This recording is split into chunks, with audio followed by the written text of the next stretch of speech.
사도행전 17장 16절 17절 한 목소리로 같이 읽습니다. 시작.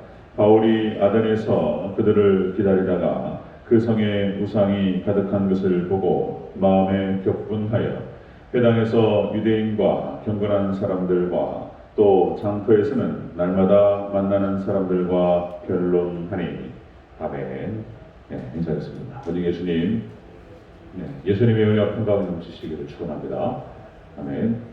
네, 오늘 함께 읽으신 사도행전 17장 16절과 17절 본문을 토대로 아덴에서 바울의 사역 모습이라는 제목으로 말씀 받겠습니다. 아덴에서의 바울의 사역 모습.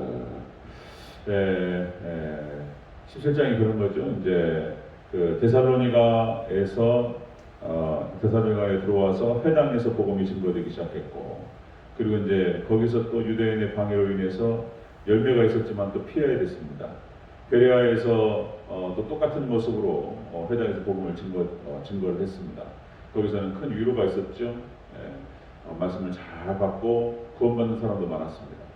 그런데 또 유대인들이 거기까지 쫓아와서 또 방해하는 역사, 사단의 방해 역사들이 있었습니다. 자, 오늘은 이제 아덴까지 내려오게 됩니다. 아덴에서의 바울의 사역 모습이 나타나는데요. 이 아덴은 여러분들 아테네를 말하는 것입니다. 아테네. 그러니까 이제 그리스 철학의 중심지입니다. 우리 이제 고등학교 때도 쭉 배워왔지만은 이제 서양 철학이죠. 서양 철학의 발상지죠. 소크라테스, 그리고 플라톤, 아리스토텔레스. 그래서 이제 그 철학의 역사. 그러니까 이제 헬레니즘의 발원지가 되겠습니다. 헬레니즘의 발원지. 그래서 인류의 역사는 헬레니즘과 헤브라이즘, 히브리즘이라고도 하기도 하고요. 헬레니즘과 히브리즘의 전쟁의 역사라고 해도 과언이 아닙니다. 그러니까 이제 이 하나님 없는 생각, 철학이죠. 하나님 없는 생각과 말들, 이런 것들이 이제, 그러니까 하나님 떠날 수밖에 없는 것이고요. 이 철학의 뿌리가 그런 거예요. 뿌리가 하나님으로부터 시작되는 것이 아니에요. 말씀으로 시작되는 것이 아닙니다. 그래서 성경으로부터 시작되는 어떤 히브리즘과, 그리고 이제 인간의 발상들에서 시작되는 헬레니즘, 격돌을 하는 것입니다. 그 철학의 끝은요, 그래서 망하는 걸로 끝나는 거예요. 하나님 없는 그런 생각과 발상과 어떤 행동과 이런 것들이죠. 그래서 철학을 기피하면 망해요. 이것들을 잘 해야 돼요. 그래서 이게 철학이라고 하는 것, 인간의 생각이라고 하는 것이 말씀에 의해서 통제를 받으면 괜찮은 거예요. 좋은 겁니다. 그런데 말씀의 통제가 없이 막 가버렸다. 그러면 이제 막 자살하고 막 이런 거예요. 자살하고 이상한 생각을 하고 막 그랬다. 하여튼 미쳐버리거나 이런 거예요. 니체, 다 자살합니다. 다 자살. 니체도 죽고 뭐 이런 거예요. 자, 그러니까 이제 그 발상지를 갔던 거예요. 아덴에서. 아덴에서 이제 바울의 사역 모습은 어땠는지를 한번 살펴보도록 하겠습니다. 자, 아덴에서의 바울의 사역 모습.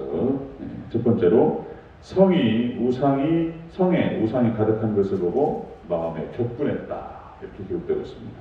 16절을 같이 읽겠습니다. 시작. 바울이 아덴에서 그들을 기다리다가 그 성에 우상이 가득한 것을 보고 마음에 격분하여. 마음에 격분했다. 성에 아덴이라고 하는 그 도시 성읍에 우상들이 가득한 것을 보고 마음에 격분했다. 자, 그러니까 마귀의 역사를 보고 의분을 발했다. 이렇게 표현할 수 있습니다. 마귀의 역사를 보고 의분을 발했다. 자, 그러니까 격분하다는 뜻이 헬라 원어로 그런 뜻입니다. 헬라 원어로 날카롭게 하다, 경노하다, 분노하다 이런 뜻이에요. 분노. 날카롭게 그냥 사도 바울이. 그러니까 이게 복음의 사역자가 여러분들 온유하고 부드럽고 젠틀하고 이렇게 가야 되는데, 이게 이제 사도 바울이 지금 흥분을 했습니다. 그래가지고 막 화를 막 내는 거예요. 이런 모습이 나타나는 걸 볼 수 있습니다. 그러니까 죄악을 보고 불의를 보고 노하지 않는다. 분노가 없다. 불의를 보고 분노가 없다라고 하는 것은 이거는 잘못된 거예요. 불의를 보고 죄악된 것을 봤을 때는 여기서는 때로는 화도 내고 이것이 맞는 거예요. 분노를 하고. 하나님께서도 진노하시는 하나님이시잖아요. 진노의 하나님이시죠. 하나님께서. 그리고 때로는 하나님을 심판하시고 이렇게 하시는 거죠. 그러니까 지금 사도 바울의 모습에 그 정서가 그렇게 나타나는 것을 볼 수 있습니다. 정서가 희노애락이 나오는데 분노의 정서가 막 나와요. 불의를 보고 우상을 보면서 하나님을 떠나는 모습, 죄악된 모습을 보고 막 책망을 합니다. 사도 바울이. 자, 아데네스의 바울의 모습은 그런 모습이었습니다. 마귀 역사를 보고 분노하는 모습을 나타납니다. 모세가 역시 이제 출애굽기에서 이스라엘 백성들이 우상 숭배를 하죠. 송아지를 만들어서 금송아지를 만들어서 그것이 자기 하나님이다라고 얘기하죠. 그러니까 십계명 갖다가 깨버린다. 그런 모습. 이게 그거를 한번 생각을 해봐야 돼요. 그 모세가 혈기를 부린 것으로 봐야 되느냐. 이게 이제 하나님께 거기를 잡으셨는데 그 가데스 어딥니까? 거기 반석을 갖다 돌로 두 번을 치면서 하나님께서 민수기에서 이 일로 인해서 가나안 땅에 못 들어갑니다. 그런 이제 사건이 벌어지는데 혈기라고 봐야 되느냐. 그런 거죠. 하나님께서 이제 그냥 짚으신 것 같기도 하고 모세를 가나안 땅 앞에서 데려가시는 것이 하나님의 뜻이었던 것 같아요. 가나안 땅에 들어가면은 모세가 거의 우상이 될 가능성이 크기 때문에 그래서 이제 하나님만이 드러나시기 위해서 이제 모세를 그 앞에 데려가시는 것은 아닌가 이렇게 봐야 되는가. 하여튼 해석의 여지가 있어요. 어쨌든 불의를 보고 분노하는 것은 정당한 것이다 라고 하는 것입니다. 구약의 선지자들의 모습을 봐도 그렇습니다. 구약의 선지자들 의분을 바라는 모습들이 많이 나타납니다. 엘리야 선지자가 갈멜산 전투에서 승리를 합니다. 하나님께서 여호와 하나님께서 참 하나님이시라고 하는 사실, 바알바아세라는 신이 아니라는 사실이 딱 드러나요. 분명하게. 이 많은 이스라엘 백성들이 보는 앞에서 그냥 엘리야가 칼로 850명 갖다가 헛질러 죽이는 이런 아주 그냥 가혹하게. 그리고 이세벨과 아합에 대해서 그 엘리야 선지자가 강력한 의문을 드러내는 하나님의 나라 이스라엘 갖다 이렇게 망가뜨렸다는 거잖아요. 그러니까 그냥 그 의문이 막 드러납니다. 엘리야를 통해서. 요나도 마찬가지입니다. 요나도 니느웨 성에 가라고 하는 하나님의 명령에 불순종해요. 원수 같은 인간들 망하든지 말든지 가지 않습니다. 가고 싶지 않습니다. 그런 거잖아요. 근데 결국은 하나님 끌어다가 니느웨 성 앞으로 갖다 놓죠. 그래서 회개를 선포하는 그런 사역의 모습이 나타나는 걸 볼 수 있습니다. 이사야, 에레미야, 에스겔 보면요 다 그런 모습이 나와요. 화 있을진저 뭐 이러면서 드러냅니다. 회개하라. 세례 요한 무섭죠. 세례 요한도 마태복음 3장 7절 독사의 자식들아 막 이러면서 누가 너희를 가르쳐 임박한 진노를 피하라 하더냐. 이미 도끼가 나무 뿌리에 놓였으니 좋은 열매를 맺지 않은 나무마다 찍혀 불에 던지오리라. 세례 요한이 막 추상과 같이 이렇게 얘기합니다. 죄를 지적하고 막 독사의 자식들아 뭐 이러죠.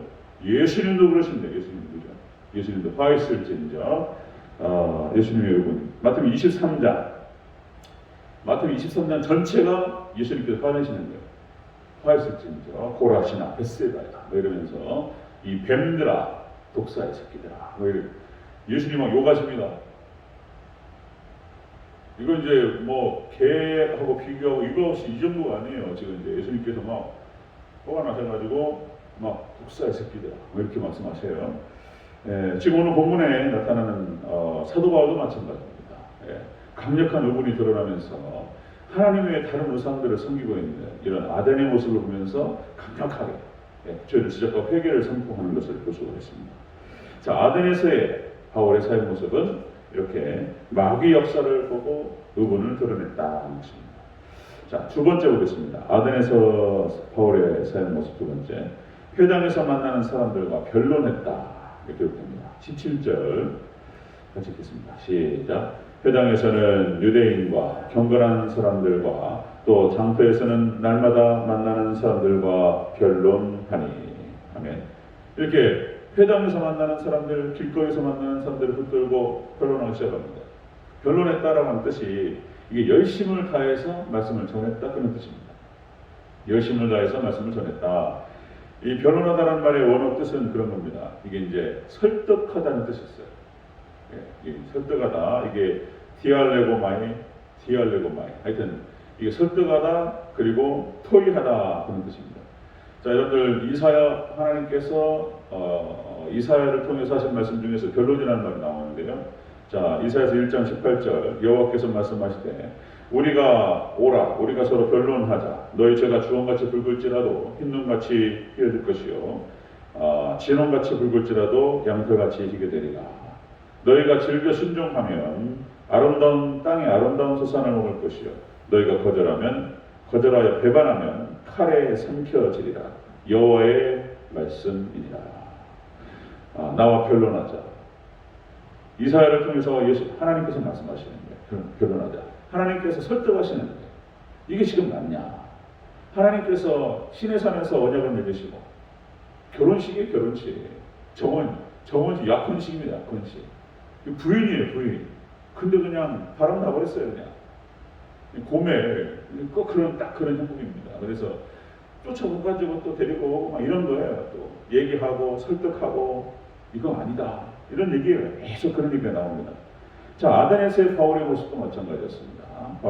자, 마귀 역사를 보고 의분을 바라고 책망하고 그리고 열심을 다해서 복음을 증거하고 그렇게 말씀을 전했다는 것입니다.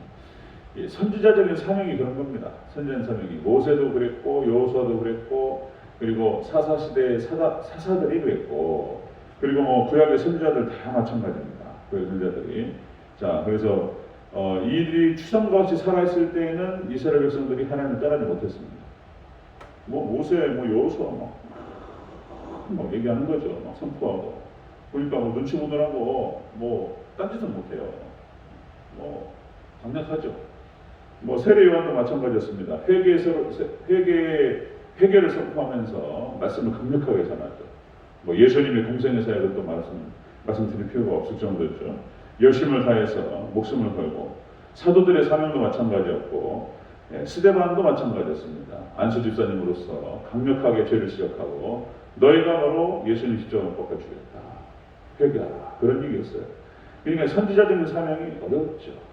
그래서 선지자들이 다 고난이 많아요. 그리고 결국에는 순교합니다. 그러니까 이제 주의 종의 사역이라고 하는 것이 이렇게 선지자적인 사명과 함께 은혜 가운데 있으면 그렇게 또 이제 또 위로하고 격려하고 또 축복하고 이렇게 가는 것이죠. 그러나 말씀을 떠나고 하나님 떠나버렸는데 거기에 있는 그거밖에 없는 거예요. 죄를 지적하고 회개를 선포하고 책망하고 이거밖에 없는 것이죠. 자, 하나님의 종들, 택하신 종들이 어떠한 상황 속에서도 말씀을 드러내고 하나님의 말씀을 선포하고 회개를 선포하고 자 이렇게 했던 것은 역시 말씀을 전하고 하나님 백성들로 인해서 하나님께로 돌아오게 만드는 것이 결국 그들의 축복이기 때문에 하나님 백성들이 복을 받고 이 땅에 잘 되는 길이기 때문에 그렇게 강력하게 했던 거예요. 말씀만이 모든 것을 이기고 구원을 이루기 때문에 그렇게 선포했던 것입니다. 그리고는 결국은 이제 사도 바울은 제자 디모데에게 그렇게 선포하죠. 얘기하죠. 디모데후서 4장 2절 너는 말씀을 전파하라. 때를 얻든지 못 얻든지 항상 힘쓰라. 이제 아덴에서의 바울의 모습은 그런 모습이었습니다. 이렇게 마귀의 역사를 보고 의분을 바라고 그리고 책망, 지적하고 이런 거예요. 같이 가는 것입니다. 그리고 열심을 다해서 변론하고 계속 얘기하고 설득하고 지나가 버려도 돼요. 그냥 사실상 그럴 수는 없는 거예요. 예수님 하나님의 마음을 가지고 그렇게 최선을 다하고 있는 바울의 모습을 볼 수가 있습니다. 역시 이제 저도 마찬가지로 그 사회가 감당해야 되고요. 여기 앉아 계신 우리 중지 우리 장로님들 안수사님 사회의 하나님께 주신 직분과 사명을 감당하면서 쉽지 않습니다. 그 사역을 또 각자 현장에서 잘 감당하셔야 됩니다. 기도하면서 예수님의 마음으로 주님의 마음으로 잘 이 사역을 이 사명을 감당하는 저와 여러분 되시길 주님으로 축원합니다. 아멘. 기도하겠습니다.